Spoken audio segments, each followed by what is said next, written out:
चलिए बात करते हैं केमिकल रिएक्शन क्या होता है। जब भी किसी सब्सटेंस का ट्रांसफॉर्मेशन होगा नए केमिकल सब्सटेंस में, जिसकी केमिकल प्रॉपर्टी जो होगी पूरी तरह से डिफरेंट होगी पहले वाले से, तब जाके वो केमिकल रिएक्शन कहलाएगा। ठीक है ना। जैसे कि अगर कोई सब्सटेंस ए है और इसका केमिकल रिएक्शन हुआ तो ये जो बी सब्सटेंस बनेगा इसकी जो केमिकल प्रॉपर्टी होगी पूरी तरह से डिफरेंट होगी ए से, तब जाके वो केमिकल रिएक्शन कहलाता है। जैसे कि एग्जांपल में आता है आपका turning of milk into curd, यानी कि दही की जो केमिकल प्रॉपर्टी होगी पूरी तरह से डिफरेंट होगी मिल्क दूध से। ठीक है ना। या फिर लेड ऑक्साइड का फॉर्मेशन, लेड की जो केमिकल प्रॉपर्टी होगी वो पूरी तरह से डिफरेंट होगी लेड ऑक्साइड से। या फिर लेड ऑक्साइड की जो केमिकल प्रॉपर्टी होगी पूरी तरह से डिफरेंट होगी पहले वाले से। आम का पकना, कच्चे आम का जो केमिकल प्रॉपर्टी होता है पूरी तरह से डिफरेंट होता है पके आम से। ठीक है ना। या फिर और जितना भी केमिकल रिएक्शन होता है उसकी कुछ कैरेक्टरिस्टिक्स होती हैं। यानी हम बात करें अगर कैरेक्टरिस्टिक्स ऑफ केमिकल रिएक्शन,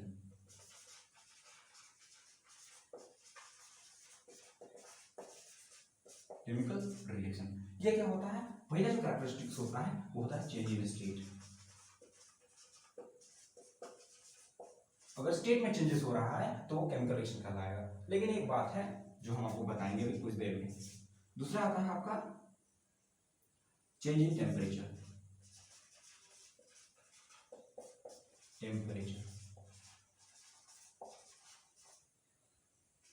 उसके बाद आपका change in colour,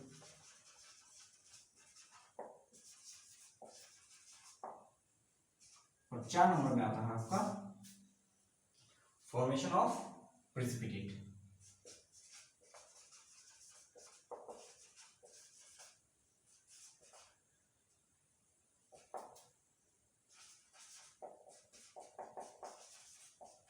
formation of precipitate और इवोल्यूशन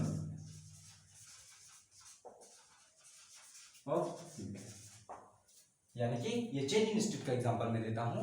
अगर आप बोल रहे हो वाटर का ट्रांसफॉर्मेशन हो रहा है सॉलिड में, यानी कि आइस में और फिर वेपर में, तो वो आपका केमिकल रिएक्शन नहीं होगा, वो आपका फिजिकल चेंज होगा। केमिकल रिएक्शन का मतलब है H2O अगर उसका मॉलिक्यूलर फॉर्मूला है तो उसमें चेंजेस आ जाए।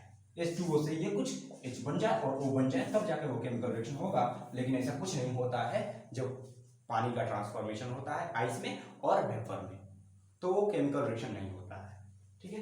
यानी चेंज इन टेम्परेचर और ये चेंज इन कलर और formation of precipitate. Change in colour में आपका आता है आम का बनना। ठीक है।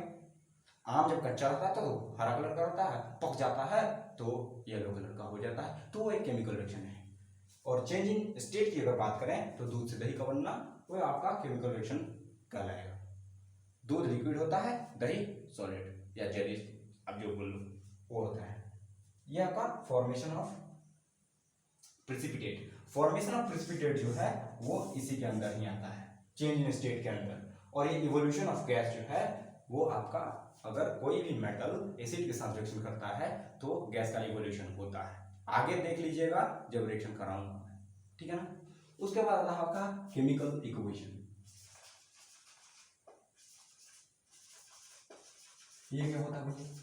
जब भी किसी केमिकल रिएक्शन को, यानी किसी भी केमिकल रिएक्शन को, जैसे रस्टिंग ऑफ आयरन जो होता है इसको, या फिर किसी भी केमिकल रिएक्शन को, बर्निंग ऑफ मैग्नीशियम को आप ले लो। बर्निंग ऑफ मैग्नीशियम को जब आप वर्ड इक्वेशन में सिंबल्स और कंपाउंड्स का इस्तेमाल करके लिखोगे तब जाके वो आपका केमिकल इक्वेशन कहलाएगा। जैसे कि देखिए मैं सिंबल का इस्तेमाल करता हूँ मैग्नीशियम के लिए Mg और ऑक्सीजन के लिए O, और बॉन्ड किया तो क्या बना आपका magnesium oxide MgO।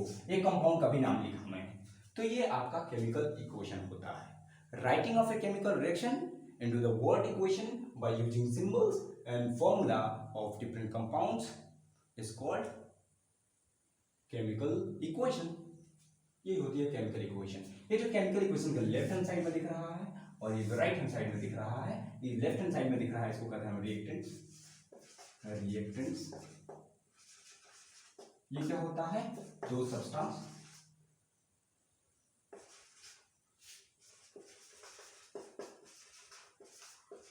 which take part in a chemical reaction.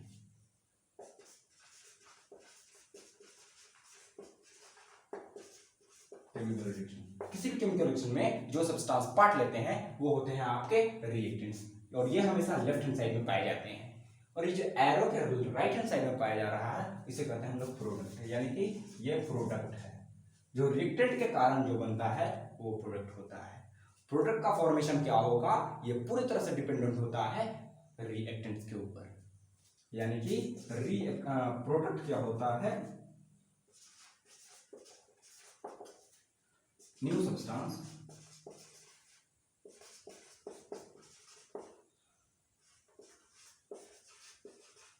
formed by reactants। जो रिएक्टेंट्स के द्वारा न्यू सब्सटेंस बनता है उसे हम लोग प्रोडक्ट कहते हैं, ठीक है। और ये जो एरो दिख रहा है ये बताता है आपका डायरेक्शन ऑफ रिएक्शन, रिएक्शन किस ओर जा हो रहा है और प्रोडक्ट का किधर फॉर्मेशन होगा ये बताता है आपका ये एरो। उधर और इशारा कर रहा है, इसका मतलब प्रोडक्ट का फॉर्मेशन जो होगा वो राइट हैंड साइड में होगा, ये बताता है आपका ये एरो। इस एरो के ऊपर कंडीशंस लिखा जाता है, यानी कि आप हीट करके रिएक्शन हो रहा है, किस कैटलिस्ट का इस्तेमाल कर रहे हो, ये सभी लिखा जाता है। अच्छा एक बात याद रखो आप, कैटलिस्ट क्या होता है।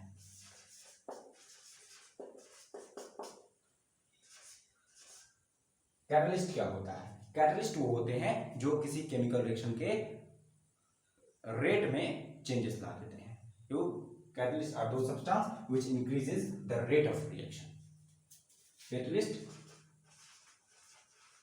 increases the rate of reaction। अगर कोई रिएक्शन 2 मिनट में हो रहा है और कैटलिस्ट का अगर इस्तेमाल करें हम तो वो रिएक्शन हो सकता है आधे मिनट में हो जाए, 1 मिनट में हो जाए, वो कैटलिस्ट का इस्तेमाल होता है।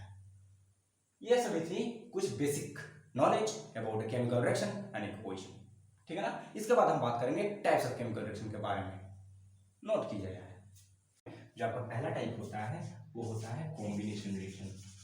इसमें क्या होता है, दो या दो से ज़्यादा रिएक्टेंट होते हैं जो आपस में कॉम्बाइन करते हैं और एक सिंगल प्रोडक्ट का फॉर्मेशन करते हैं। जैसे कि ए और बी, कोई दो रिएक्टेंट होंगे आपस में कॉम्बाइन करेंगे और ए बी एक सिंगल प्रोडक्ट का फॉर्मेशन करेंगे, या फिर ए बी और सी 3 रिएक्टेंट होंगे और ए बी सी एक सिंगल ए बी सी का फॉर्मेशन करेंगे, ठीक है। अच्छा चलिए कुछ इस एग्जांपल देखते हैं। जैसे कि कार्बन जो ऑक्सीजन के साथ रिएक्शन करता है, यानी बर्निंग के समय, तो कार्बन डाइऑक्साइड है। यहाँ पे क्या होता है, कार्बन ऑक्सीजन के साथ कंबाइन करता है और कार्बन डाइऑक्साइड गैस का फॉर्मेशन होता है, ठीक है। सल्फर जो ऑक्सीजन के साथ कंबाइन करता है तो सल्फर डाइऑक्साइड गैस का फॉर्मेशन होता है, ठीक है। अच्छा जब कार्बन मोनोऑक्साइड गैस को हाइड्रोजन के साथ 340 एटीएम पर यानी 340 एटीएम पर एटमॉस्फेरिक प्रेशर दोगे ना तो ये मिथेनॉल बनता है, CH3OH, इसे हम मिथेनॉल कहते हैं। और ये जो होगा ना आपका पॉइजनस होगा,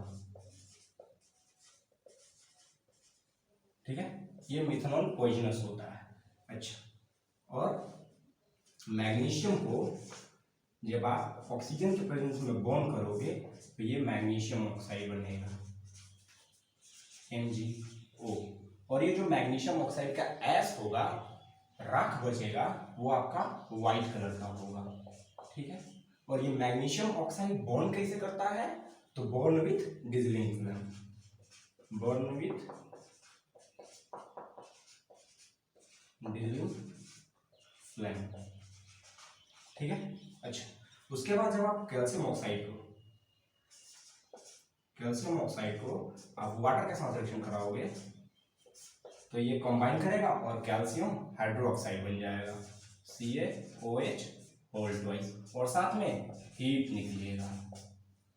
और कोई भी रिएक्शन जिसके साथ हीट निकलता है और एक सिंगल प्रोडक्ट का फॉर्मेशन होता है तो उसे हम लोग एक्सोथर्मिक कॉम्बिनेशन रिएक्शन कहते हैं। और कोई भी रिएक्शन जिसमें हीट निकलता है या एनर्जी निकलती है उसे हम लोग एक्सोथर्मिक रिएक्शन कहते हैं। तो ये आपका एक्सोथर्मिक कॉम्बिनेशन रिएक्शन का एग्जाम्पल है। और ये जो कैल्शियम ऑक्साइड है इसे हम लोग क्विक लाइम या फिर जनरली लाइम बोलते हैं, और ये जो है ना इसको स्लैक लाइम कहते हैं। ठीक है, और ये जो कैल्शियम हाइड्रोक्साइड है इसका इस्तेमाल आप व्हाइट वॉशिंग के लिए कर सकते हैं अपने घरों में। ठीक है ना, अगर पूछे कौन सा कंपाउंड व्हाइट वॉशिंग के लिए इस्तेमाल होता है तो ये है कैल्शियम ऑक्साइड। ठीक है, अच्छा, और भी हम आपको एक्सोथर्मिक रिएक्शन के एग्जांपल देते हैं, जैसे कि मीथेन को, CH4 गैस को जब आप ऑक्सीजन की प्रेजेंस में बॉन्ड करोगे तो ये साथ में कार्बन डाइऑक्साइड निकलेगा, वाटर निकलेगा और हीट लाइट निकलेगा, हीट एंड लाइट। ठीक है, और आप जो रेस्पिरेशन होता है वो भी आपका एक्सोथर्मिक रिएक्शन होता है। क्यों? क्योंकि रेस्पिरेशन क्या होता है, C6H12O6 का टूटना ऑक्सीजन के प्रेजेंस में, और क्या क्या बनना, कार्बन डाइऑक्साइड गैस का निकलना, वाटर निकलना और साथ में एनर्जी कितना, तो 38 ATP।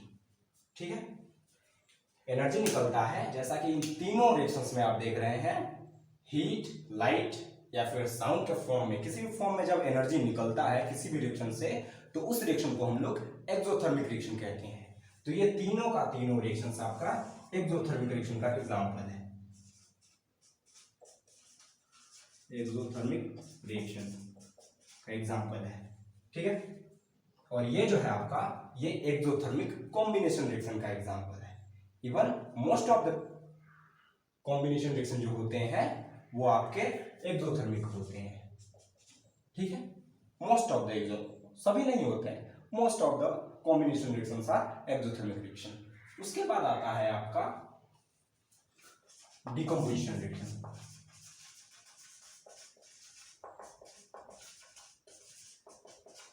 इसमें क्या होता है, ये डिकम्पोजिशन रिएक्शन जो होता है ठीक उल्टा होता है कॉम्बिनेशन रिएक्शन का, क्योंकि डिकम्पोजिशन रिएक्शन में एक सिंगल रिएक्टेंट होता है जो कि दो या दो से अधिक प्रोडक्ट में टूट जाता है। ठीक है, तो यहाँ पे तो उल्टा होता था, यहाँ पे दो से ज्यादा रिएक्टेंट होते थे और सिंगल प्रोडक्ट बनता था, उसमें एक सिंगल रिएक्टेंट होता है और दो से अधिक प्रोडक्ट में टूट जाता है। जैसे कि फेरस सल्फेट को जब हीट किया तो ये ferric oxide Fe2O3 plus sulphur dioxide plus sulphur trioxide में टूट जाता है। ठीक है, और ये फेरिक ऑक्साइड होता है जिसको कि हम रस्टिंग भी बोलते हैं। ठीक है, अब कैल्शियम कार्बोनेट को CaCO3 इसको हम लोग क्या बोलते हैं, लाइमस्टोन, यानी लाइमस्टोन को जब आप हीट कीजिएगा तो ये कैल्शियम ऑक्साइड में टूटेगा और साथ में कार्बन डाइऑक्साइड में टूटेगा। ठीक है, और ये जो कैल्शियम ऑक्साइड होगा ये मैन्युफैक्चरिंग इन सीमेंट, यानी सीमेंट मैन्युफैक्चरिंग कंपनी में इसी रिएक्शन का इस्तेमाल किया जाता है, यानी मैन्युफैक्चरिंग ऑफ सीमेंट, यानी सीमेंट मैन्युफैक्चरिंग में इसका इस्तेमाल किया जाता है। ठीक है, उसके बाद आता है आपका lead nitrate, PbNO3 hold. Lead nitrate को जब आप हीट कीजिएगा तो ये लेड ऑक्साइड में टूटेगा, नाइट्रोजन डाइऑक्साइड में टूटेगा और साथ में ऑक्सीजन गैस में टूटेगा। और ये जो नाइट्रोजन डाइऑक्साइड गैस होगा ना, ये नाइट्रोजन डाइऑक्साइड गैस को आप आसानी से पहचान लोगे, क्योंकि इस रिएक्शन के दौरान जब लेड नाइट्रेट को आप हीट कीजिएगा तो ये नाइट्रोजन डाइऑक्साइड ब्राउन फ्यूम्स का निकलेगा, यानी इमिशन ऑफ ब्राउन फ्यूम, यानी reddish brown vapour, brown vapour आपको देखने को मिलेगा। ठीक है, जैसा कि इन तीनों रिएक्शंस में देखिए हीट एज अ कैटलिस्ट दिया गया है, यानी हीट के कारण इन तीनों रिएक्शंस हो रहा है, तो ये तीनों रिएक्शंस आपका थर्मल डिकम्पोजिशन का एग्जांपल है, क्योंकि थर्मल मतलब हीट, डिकम्पोजिशन तो हो ही रहा, हीट के कारण हो रहा, तो ये तीनों का तीनों आपका थर्मल डिकम्पोजिशन रिएक्शन का एग्जांपल है।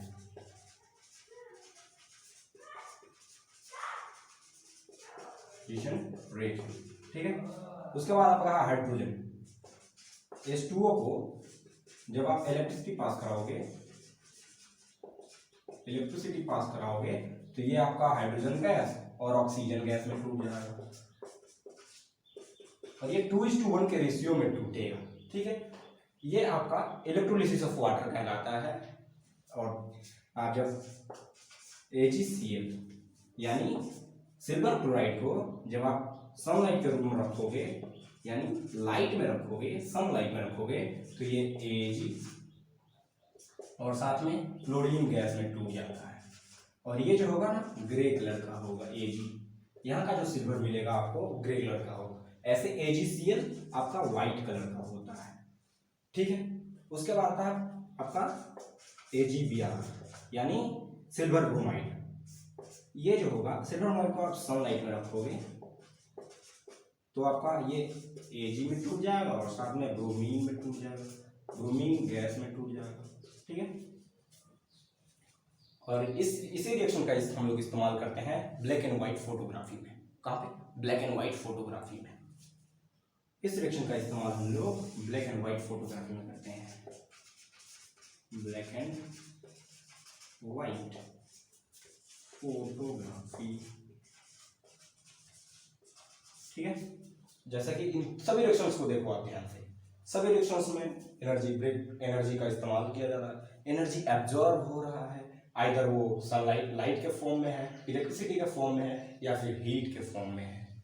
और वो सभी रिएक्शंस जिसमें हीट एब्जॉर्ब होता हो या फिर एनर्जी एब्जॉर्ब होता हो या वो किसी के फॉर्म में हो, तो उन सभी रिएक्शन को हम लोग एंडोथर्मिक रिएक्शन कहते हैं। तो ये सभी के सभी आपके एंडोथर्मिक रिएक्शन के भी एग्जाम्पल है, यानी कि कह सकते हैं मोस्ट ऑफ द या even all decomposition reactions are example of endothermic reaction. ठीक है, सभी के सभी एंडोथर्मिक रिएक्शन भी होते हैं। इसके बाद हम बात करेंगे अदर टाइप्स के। ठीक है, दो टाइप्स क्लियर हुआ, नोट कीजिए, आगे बढ़ेंगे हम।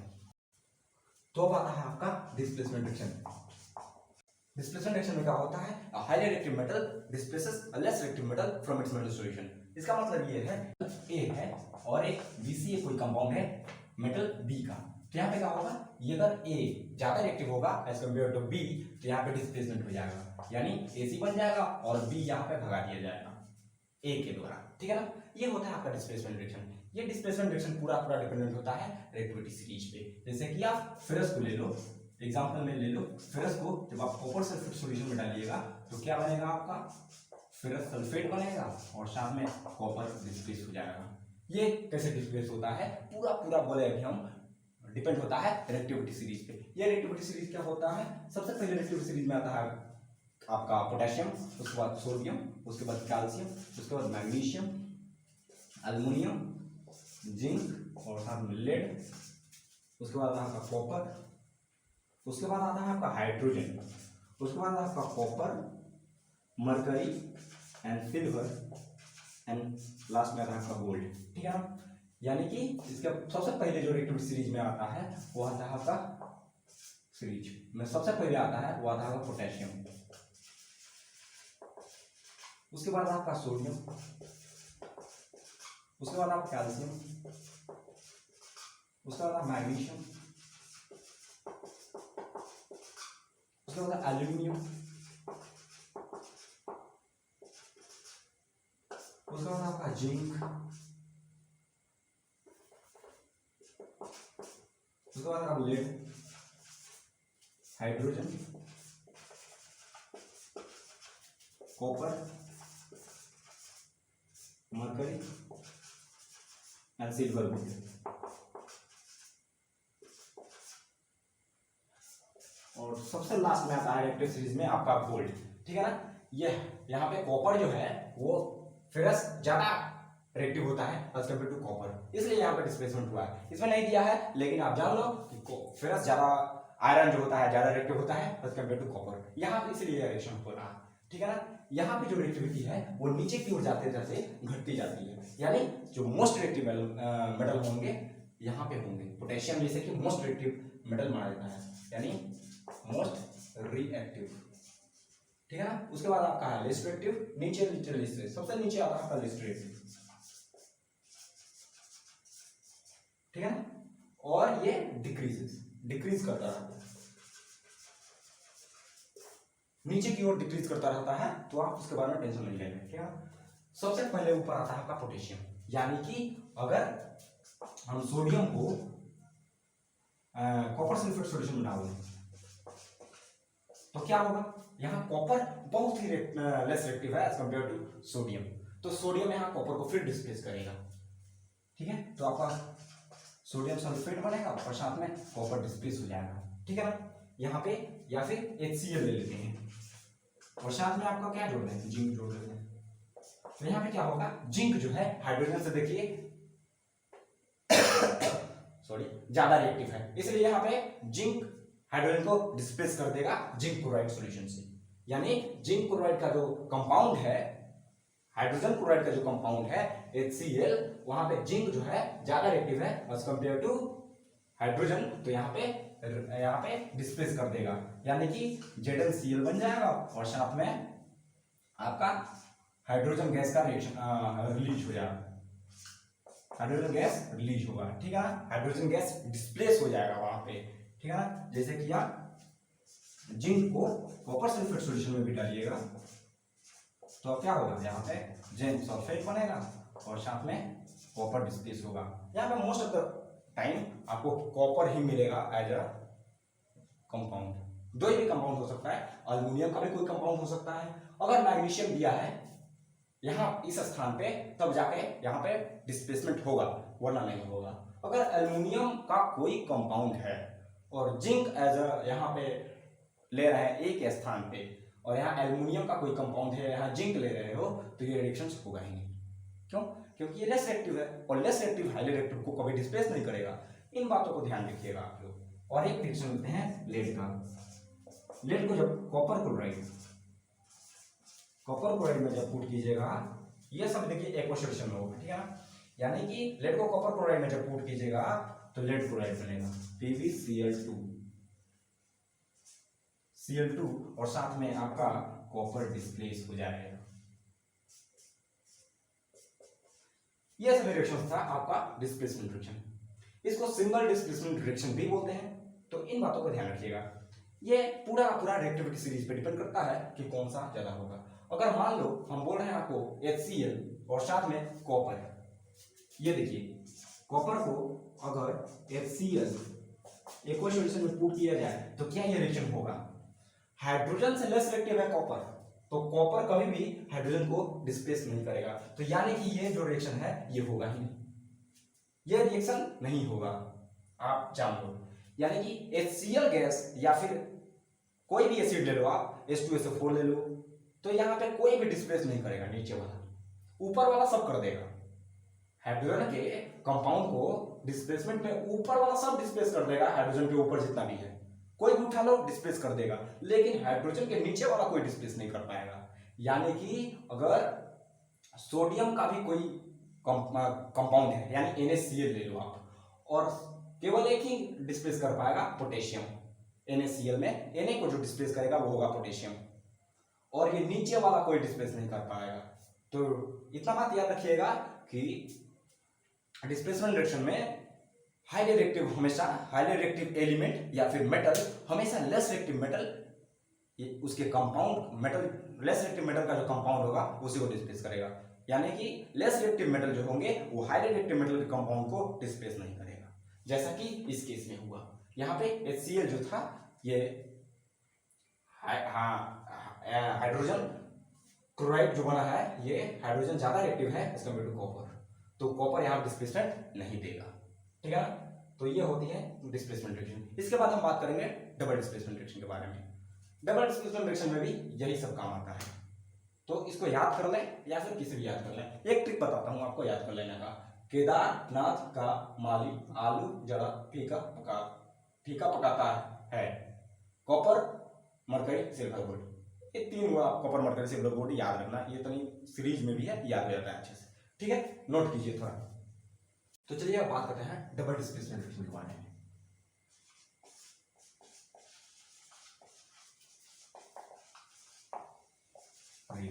डबल डिस्प्लेसमेंट रिएक्शन में क्या होता है, म्यूचुअल एक्सचेंज ऑफ आयंस हो जाता है। सपोज कीजिए फॉर्मेट ऐसा होता है, AB कोई कंपाउंड है और CD कोई कंपाउंड है, तो यहाँ पे क्या होता है, A C को डिस्प्लेस कर देगा और C बी के जगह, ए के जगह पे आ जाएगा, यानी कि सी बी बन जाएगा और साथ में ए डी बन जाएगा। कुछ इसी प्रकार का रिएक्शन होता है यहाँ पे। अभी रिएक्टिविटी सीरीज के ऊपर पूरा डिपेंड होता है। जैसे कि आप सोडियम सल्फेट को जब आप बेरियम क्लोराइड सॉल्यूशन में पुट कीजिएगा तो आपको मिलेगा सोडियम क्लोराइड और साथ में बेरियम सल्फेट। यहाँ ये बेरियम सल्फेट होगा, ये आपका व्हाइट पीपीटी होगा। पीपीटी बोलने से प्रिसिपिटेट, ठीक है ना, प्रिसिपिटेट।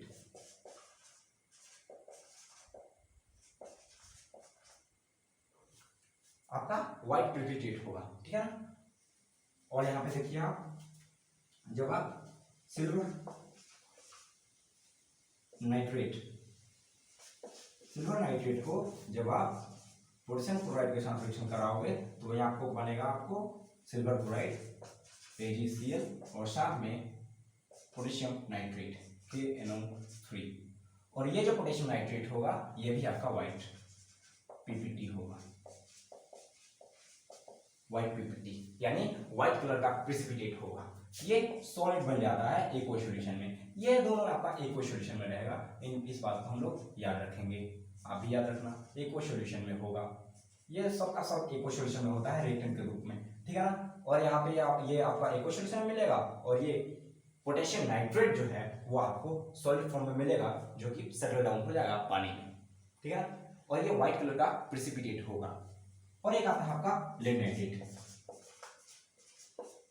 लेड नाइट्रेट को जब पोटेशियम आयोडाइड के साथ रिएक्शन कराते हैं एक्वा सॉल्यूशन, दोनों याद रखिएगा एक्वा सॉल्यूशन लेंगे हमेशा, तो यहाँ पे आपको लेड आयोडाइड मिलता है PbI2 और साथ में आपको पोटेशियम नाइट्रेट मिलता है KNO3, ठीक है ना। यहाँ पे आपको एक्वा सॉल्यूशन में मिलेगा, ये आपको सॉलिड में मिलेगा। और ये जो होगा आपको येलो कलर का प्रेसिपिटेट होगा, ठीक है ना।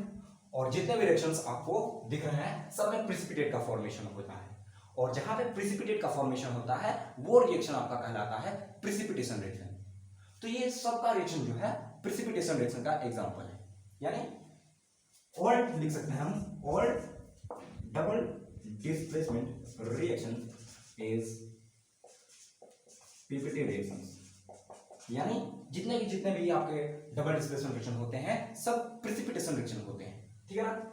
यानी कि और ये डबल डिस्प्लेसमेंट रिएक्शन को एक और नाम से जानते हैं, एक और का बहुत नाम से जानते हैं, लेकिन एक नाम है आप जान लो, salt metathesis reaction. Salt metathesis reaction के नाम से भी जानते हैं हम इसे, ठीक है ना। डबल डिस्प्लेसमेंट रिएक्शन को यानी DDR also called salt metathesis reaction. इस बात को आप याद रखिएगा, ठीक है ना। इसके बाद आता है आपका oxidation reaction. Oxidation reaction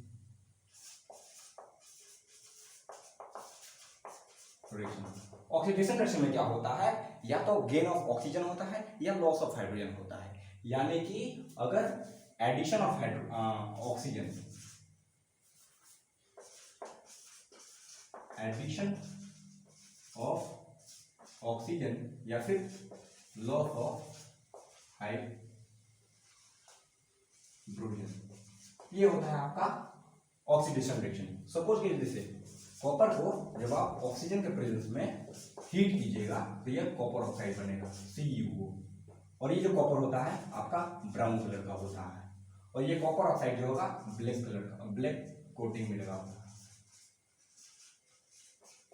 copper oxide black coating, oxide का ब्लैक कोटिंग होगा जो कॉपर के ऊपर होगा। यहाँ पे क्या हो रहा है, ऑक्सीजन का कॉम्बिनेशन हो रहा है, यानी एडिशन ऑफ ऑक्सीजन हो रहा है। तो ये आपका एक ऑक्सीडेशन रिएक्शन का एग्जांपल है।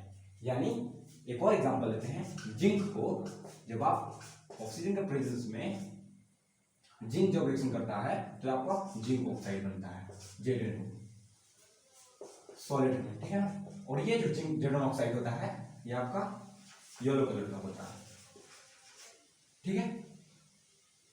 यहां भी क्या हो रहा है, ऑक्सीजन का एडिशन हो रहा है। तो ये दोनों आपका ऑक्सीडेशन रिएक्शन का एग्जांपल है। यानी लॉस ऑफ हाइड्रोजन का एक एग्जांपल देखते हैं, जैसे कि आप जिंक को HCl गैस में यहाँ पे रिएक्शन होगा तो आपको जिंक क्लोराइड बनेगा। डिस्प्लेसमेंट रिएक्शन को याद रखो, यही है डिस्प्लेसमेंट रिएक्शन, यानी जिंक क्लोराइड बनेगा और साथ में आपका क्या बना हाइड्रोजन गैस निकलता है। यहाँ पे क्या हो रहा है, हाइड्रोजन का रिमूवल हो रहा है। यहाँ देखो हाइड्रोजन का रिमूवल हो रहा है, हाइड्रोजन रिमूवल हो रहा है हाइड्रोजन का। तो ये यहाँ पे आपका ऑक्सीडेशन रिएक्शन का एग्जांपल है। इलेक्ट्रॉन के टर्म में भी ऑक्सीडेशन रिएक्शन को बताया जाता है, यानी इलेक्ट्रॉन के टर्म में अगर बात करें हम, इलेक्ट्रॉन के टर्म में अगर बात करें तो क्या होता है ऑक्सीडेशन, इलेक्ट्रॉन के टर्म में अगर पूछे तो वो होता है आपका एलयू, यानी लॉस ऑफ इलेक्ट्रॉन जो होता है वो होता है आपका oxidation, loss of electron is oxidation. जैसे कि आप सोडियम को ले लो, Na जो होता है ये क्या बताता है, Na+ और एक इलेक्ट्रॉन इस तरह पे छोड़ देता है। क्यों बनाता है, Na जो होता है वो स्टेबल नहीं होता है। आपको पता है इसका इलेक्ट्रॉनिक कॉन्फ़िगरेशन क्या होता है, 2,8,1। ये स्टेबल होने के लिए एक इलेक्ट्रॉन इसको लूज करना होता है, और यहाँ पे Na+ बना लेता है और एक इलेक्ट्रॉन लूज कर देता है। तो यहाँ पे ये ऑक्सीडेशन रिएक्शन का एग्जाम्पल है, ठीक है। और पोटेशियम भी कुछ इसी प्रकार से करता है, यानी K जो होता है वो आपका K+ और 1 इलेक्ट्रॉन लूज कर देता है, यानी K+ बना लेता है। यहाँ पे क्या होता है इलेक्ट्रॉन कॉन्फ़िगरेशन 2,8,1, एक इलेक्ट्रॉन को भी भगा देता है और यहाँ पे आपका ऑक्सीडाइज हो जाता है। तो ये आपका एग्जांपल था ऑक्सीडेशन रिएक्शन का। इसके बाद आता है आपका ऑक्सीडेशन के बाद आपका रिडक्शन, और उसके बाद आपका रेडॉक्स रिएक्शन। इसके बारे में सब बात करेंगे, इतना बस नोट किया जाए। अब आता है आपका रिडक्शन रिएक्शन। इसमें क्या होता है, या तो आपका एडिशन ऑफ हाइड्रोजन होता है या फिर लॉस ऑफ ऑक्सीजन होता है इसमें, ठीक है ना। जैसे कि देख लीजिए आप,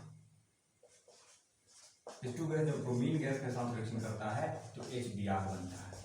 यहाँ पे क्या हो रहा है, bromine is reduced to HBr, reduced to HBr, यानी कि रिडक्शन हुआ है। यहाँ पे कॉपर को देख लो, यानी कार्बन डाइऑक्साइड को अगर आप टूटते हैं तो कार्बन और ऑक्सीजन भी टूटता है। यहाँ पे क्या हो रहा है, carbon dioxide reduce to carbon, ठीक है ना, यहाँ पे रिडक्शन हो रहा है, ठीक है ना। इलेक्ट्रॉन के टर्म्स में रिडक्शन कैसे होता है ये बात आप देख लो। इलेक्ट्रॉन के टर्म में रिडक्शन कैसे होता है, यानी GeR से होता है, यानी gain of electron is reduction, gain of electron is reduction, यानी इलेक्ट्रॉन का जब गेन होगा तो आपका रिडक्शन होता है। जैसे कि क्लोरीन में एक इलेक्ट्रॉन जोड़ दोगे तो ये Cl- बना देता है। ये क्यों बनाता है, क्योंकि क्लोरीन का जो इलेक्ट्रॉनिक कॉन्फ़िगरेशन होता है वो होता है 2,7,8,7। एक इलेक्ट्रॉन इसका पूरे ऑक्टेट कंप्लीट करने के लिए एक इलेक्ट्रॉन की जरूरत पड़ती है। तो ये इलेक्ट्रॉन यहाँ से जुड़ जाता है और साथ में इसका 2,8,8 इलेक्ट्रॉनिक कॉन्फ़िगरेशन फुलफिल होता है। एक इलेक्ट्रॉन आने से यहाँ पे Cl- बनता है, ठीक है।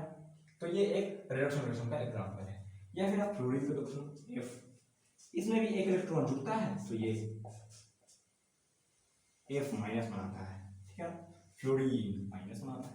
ये इसका क्या होता है 2,7,9 और एक इलेक्ट्रॉन जोड़ दिया तो 2,8 बन जाता है और यहाँ पे माइनस बना दिया। तो ये आपका है रिडक्शन रिएक्शन। इसके बाद आता है आपका रिडॉक्स रिएक्शन। रिडॉक्स रिएक्शन में क्या होता है, यहाँ पे पहले का मतलब देख लो आप और दूसरे का मतलब देख लो। रेड से होता है आपका रिडक्शन और ऑक्स से होता है आपका ऑक्सीडेशन, यानी ऐसा रिएक्शन जिसमें रिडक्शन और ऑक्सीडेशन दोनों साथ में होता है वो होता है आपका रिडॉक्स रिएक्शन। जैसे कि आप कॉपर ऑक्साइड को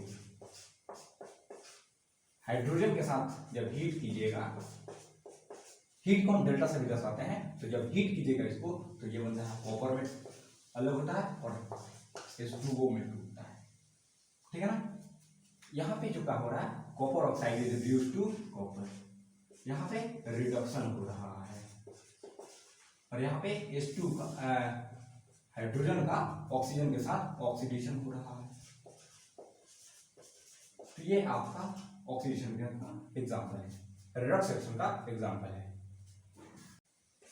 H2S और साथ में क्लोरीन गैस को जब आप रिएक्शन कराओगे तो ये आपको सल्फर मिलेगा और HCl मिलेगा। यहाँ पे क्या हो रहा है, HS is reduced to what, यानी H2S लॉस ऑफ हाइड्रोजन हो रहा है ना, तो ये एक ऑक्सीडेशन रिएक्शन का एग्जांपल है, ठीक है। और यहाँ पे क्लोरीन इज reduced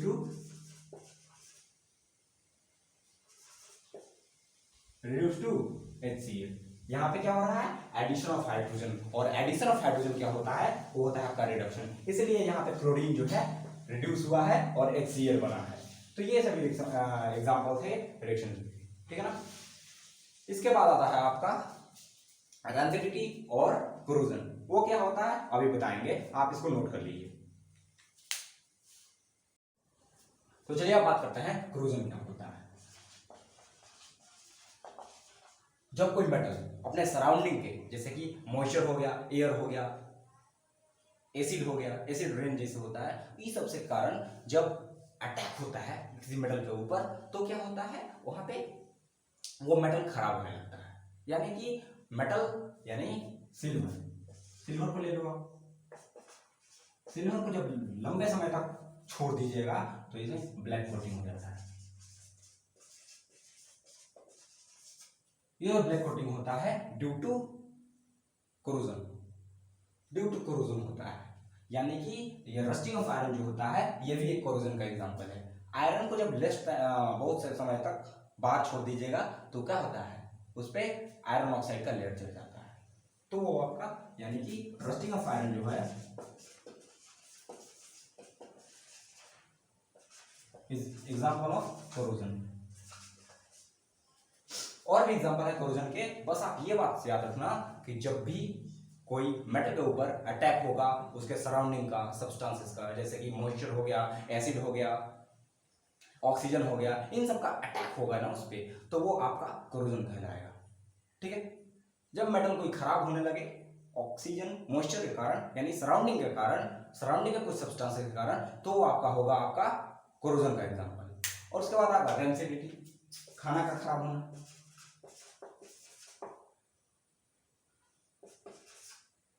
रेंसिडिटी मतलब क्या, रेंसिडिटी का मतलब ये हुआ कि अगर कोई ऑयली फूड आप लंबे समय तक रख देते हो तो वो ऑक्सीजन के संपर्क में आके ऑक्सीडाइज होता है और रिडक्स रिएक्शन के कारण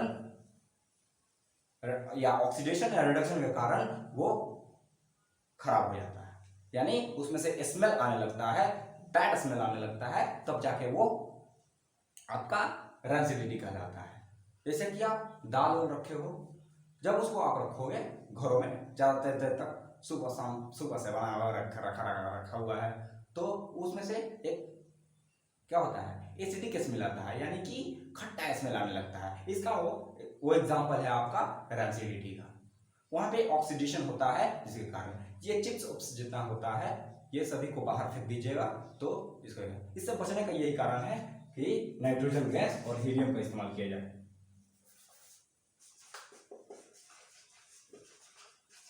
गैस एंड हीलियम, हीलियम जो है वो नोबल गैस में आता है तो वो रिएक्शन करता ही नहीं है, ऑक्सीडेशन किसी से करता ही नहीं है, वो तो साधु बाबा है, ठीक है ना। और ये जो नाइट्रोजन होता है ये रिएक्शन नहीं करता है उतना ज्यादा, ठीक है ना, ऑयली फूड से तो रिएक्शन करता नहीं है, इसीलिए ये रिएक्शन का एग्जांपल है, ठीक है ना। यानी कि अगर पूछे कि आपसे कौन सा रिएक्शन आप वहां कौन सा सब्सटेंस यूज करें ताकि रेंसिडिटी से बचा जा सके, तो वो आपका होगा नाइट्रोजन ऑक्सीजन, ऑक्सीडेशन से बचाता है जिससे कि आपका रेंसिडिटी नहीं होता है, ठीक है।